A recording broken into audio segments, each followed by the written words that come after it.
একদিকে তাসকিন, অন্যদিকে মুস্তাফিজ, এক প্রান্তে নাসুম আহমেদ, অন্য প্রান্তে শেখ মাহেদী, সঙ্গে তানজিম হাসান সাকিব, শরীফুল ইসলাম, সাইফুদ্দিন এবং রিশাদ হোসেনরা তো আছেনই। এশিয়া কাপে বাংলাদেশের সবচেয়ে বড় শক্তির জায়গায় এই বোলিং লাইন আপ।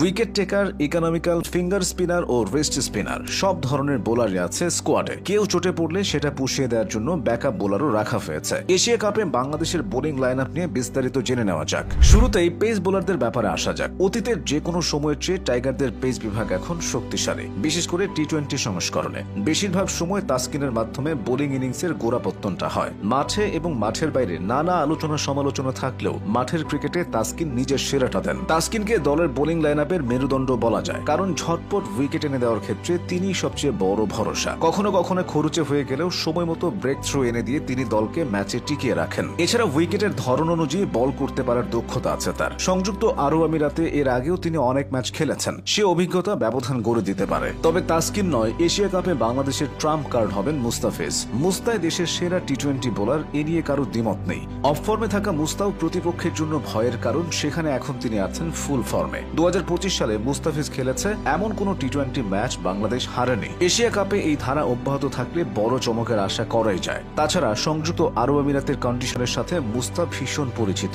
আমিরাতের উইকেটগুলোতে তার বৈচিত্র্যময় বোলিং বাংলাদেশের বাড়তি পাওনা হবে। পেস বোলিংয়ে শুধু এই দুজনেই সীমাবদ্ধ নয় বাংলাদেশ, আছেন শরীফুল ইসলাম, তানজিম হাসান সাকিব ও সাইফুদ্দিনের মতো পেসার। শরীফুলের শক্তি হল নতুন বলে দুই দিকে সুইং করানো এবং ধারাবাহিকভাবে লাইন লেংথ বজায় রাখা। তার আগ্রাসী শর্ট বল ও লেংথ ভেরিয়েশন প্রতিপক্ষকে অস্বস্তিতে ফেলে দেয়। অনেকটা একই ঢঙে বল করেন তানজিম হাসান সাকিব। গতিময় বোলিং এর সাথে আগ্রাসনের সংমিশ্রণে নিজের দিনে তানজিম অপ্রতিরোধ। পারফেক্ট বাউন্সার এবং নিখুঁত ইয়র্কার দিয়ে ব্যাটারকে ভরকে দিতে জানেন। দলের বিপদে শেষ দিকে নেমে রান তুলতেও পারদর্শী তিনি। এককালে মাশরাফি যা যা করতেন তানজিম এখন সে সবই করছেন। তাই এশিয়া কাপে তার দিকেও চোখ থাকবে সমর্থকদের। স্লগ ওভারে নজর থাকবে সাইফুদ্দিনের দিকে। দীর্ঘদিন জাতীয় দলের বাইরে থাকা সাইফুদ্দিনের প্রত্যাবর্তনটা হয়েছে ভালোভাবে। ভেরিয়েশনের ভেলকির পাশাপাশি তার কার্যকরী ইয়ার্কারগুলো স্লগ ওভারে ম্যাচের পার্থক্য গড়ে দেয়। যেদিন তিনি ছন্দে থাকেন সেদিন বেশ কিপটে বোলিংও করতে পারেন। একাদশে সুযোগ পেলে এশিয়া কাপে সাইফুদ্দিন নিজের জাত চেনানোর চেষ্টায় থাকবেন। এবার আসা যাক স্পিন বিভাগে। স্পিন বিভাগে বাংলাদেশ সবসময় তুলনামূলক শক্তিশালী ছিল, এবারের এশিয়া কাপেও তার ব্যতিক্রম হবে না। দুই টি-20 স্পেশালিস্ট শেখ মাহেদী হাসান ও নাসুম আহমেদের সমন্বয়ে বাংলাদেশকে সুবিধাজনক অবস্থায় রেখেছে। শেখ মাহেদীর অন্যতম সক্ষমতা হল নতুন বলে বোলিং করার ক্ষমতা। বিশেষ করে টি-20তে তিনি প্রথম ওভারেই প্রতিপক্ষের ওপেনারদের চাপে ফেলে দেন। ব্যাটসম্যানদের পড়তে পারা এবং জোরের উপর বল করাই তার সাফল্যের চাবিকাঠি। অন্যদিকে নাসুম আহমেদ বাহাতি অর্থোডক্স স্পিনে কার্যকর। টাইট লাইন লেংথে ব্যাটসম্যানকে আটকে রাখা নাসুমের মূল শক্তি। আবুধাবি ও দুবাইয়ের মতো উইকেটগুলো তার শক্তি প্রদর্শনীর ভালো মঞ্চ হতে পারে। বর্তমানে টি-20তে সব দলেই একজন বা দুজন রেস্ট স্পিনার থাকে। বাংলাদেশে আছে রিশাদ হোসেন। রিশাদের আগে দেশের কোন লেগ স্পিনার জাতীয় দলে এতটা সফল হতে পারেননি। গুগলিটা ভালোভাবে করতে না পারলেও তিনি ইচ্ছেমতো বলকে ঘোরাতে পারেন। এছাড়া বাউন্ডারি হজম করলেও মনোবল হারান না। নিজের উপর বিশ্বাস ও ভরসা রাখার এই গুণ রিশাদকে অন্য সবার থেকে আলাদা করেছে। সব মিলিয়ে এবারের এশিয়া কাপে বাংলাদেশের বোলিং বিভাগ অতীতের চেয়ে ভারসাম্যপূর্ণ।